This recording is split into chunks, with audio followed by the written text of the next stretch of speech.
மிகவும் எதிர்பார்க்கப்பட்ட வேளச்சேரி பரங்கிமலை இடையே இயங்கும் பறக்கும் ரயில் சேவையானது ஜனவரி முதல் இயங்கும் என்ற அறிவிப்பு வெளியாக இருக்கிறது. ரயில்வே துறை இந்த அறிவிப்பை வெளியிட்டிருக்கிறது. விவரங்களோடு செய்தியாளர் தாயுமானவன் இணைந்திருக்கிறார். தாயுமானவன், வணக்கம். மேலும் விவரங்களை பதிவு செய்யலாம். வணக்கம் அஞ்சலி. தென்சென்னை மக்களுடைய கனவு திட்டமாக இருந்தது வேளச்சேரி பரங்கிமலை இடையேயான பறக்கும் ரயில் சேவை எப்போதுதான் பயன்பாட்டிற்கு வரும் என்ற எதிர்பார்ப்பு. சுமார் 15 ஆண்டுகளுக்கு மேலாக பல்வேறு காரணங்களால மிகவும் மந்தகரமாக நடைபெற்று வந்த இந்த பணிகள் அனைத்தும் நிறைவு பெற்றிருந்த ஒரு சூழல்ல எப்போது இந்த ரயில் சேவை என்பது பயன்பாட்டிற்கு வரும் என எதிர்பார்க்கப்பட்டது. இது தொடர்பான அப்டேட்டை தான் தற்போது தெற்கு ரயில்வே வெளியிட்டிருக்கிறது. வேளச்சேரி பரங்கிமலை இடையான பறக்கும் ரயில் சேவை வருகின்ற ஜனவரி மாதத்துல உறுதியாக பயன்பாட்டிற்கு வர இருப்பதா ரயில்வே திட்டவட்டமாக தெரிவிச்சிருக்கிறாங்க. வருகின்ற டிசம்பர் மாதத்துல ரயில்வே பாதுகாப்பு ஆணையர் தலைமையில சோதனை ஓட்டம் நடைபெறும் எனவும் திட்டவட்டமா தெரிவிச்சிருக்கிறாங்க.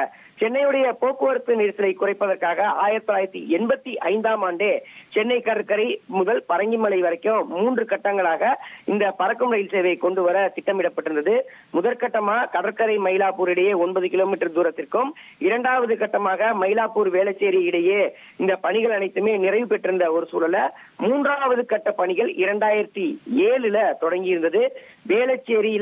வேளச்சேரியிலிருந்து பரங்கிமலை வரைக்கும் கட்டப்படவிருந்த அந்த பணிகள் என்பது பல்வேறு காரணங்களால தாமதப்படுத்தப்பட்டது. குறிப்பா தில்லை கங்காநகர் ஆதம்பாக்கம் இடையே இந்த நிலம் கையகப்படுத்தப்படுவதில் சுமார் 500 மீட்டருக்குள்ளார அந்த வழக்கு என்பது தொடரப்பட்டிருந்த ஒரு சூழல்ல பல்வேறு சட்ட சிக்கலால 495 கோடியில தொடங்கப்பட்ட இந்த திட்ட மதிப்பீடு என்பது காலப்போக்கில் 730 கோடியாக உயர்ந்திருந்தது.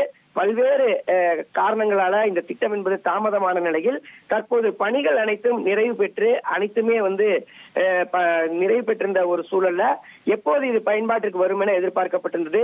மின்மயமாக்கல் மற்றும் சிக்னல் அமைக்கக்கூடிய பணிகள் நிறைவு பெற்றிருந்த நிலையில விரைவில் சோதனை ஓட்டமும் ரயில்வே பாதுகாப்பு ஆணையர் தலைமையிலான ஆய்வும் நடைபெற்று நவம்பர் மாதத்துல இந்த திட்டம் என்பது முழுமையாக பயன்பாட்டிற்கு வரும் என முதலில் அறிவிக்கப்பட்டிருந்தது.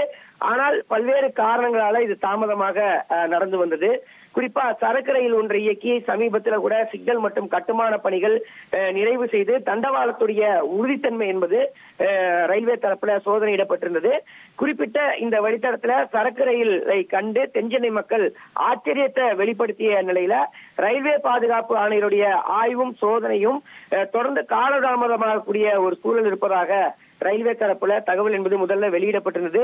இதனால மக்கள் சற்று ஏமாற்றம் அடைந்திருந்த ஒரு சூழல்ல தற்போது ரயில்வே பாதுகாப்பு ஆணையருடைய அந்த சோதனை ஓட்டம் மற்றும் ஆய்வு எப்போது என்பது குறித்தான அறிவிப்பு வெளியிடப்பட்டிருக்கிறது. அந்த வகையில டிசம்பர் மாதத்துல ரயில்வே பாதுகாப்பு ஆணையர் தலைமையில சோதனை ஓட்டமும், அதனை தொடர்ந்து ஜனவரி மாதத்துல இந்த ரயில்வே ஒப்புதல் பெற்றவுடன் ரயில் இயக்கம் தொடங்கும் என ரயில்வே துறை தரப்புல தகவல் என்பது வெளியிடப்பட்டிருக்கிறது. ஜனவரி மாத இறுதிக்குள்ளார இந்த திட்டம் என்பது முழுமையாக பயன்பெற்று வரும் என எதிர்பார்க்கப்படுகிறது. இனி செல்லும் இடமெல்லாம் செய்தி.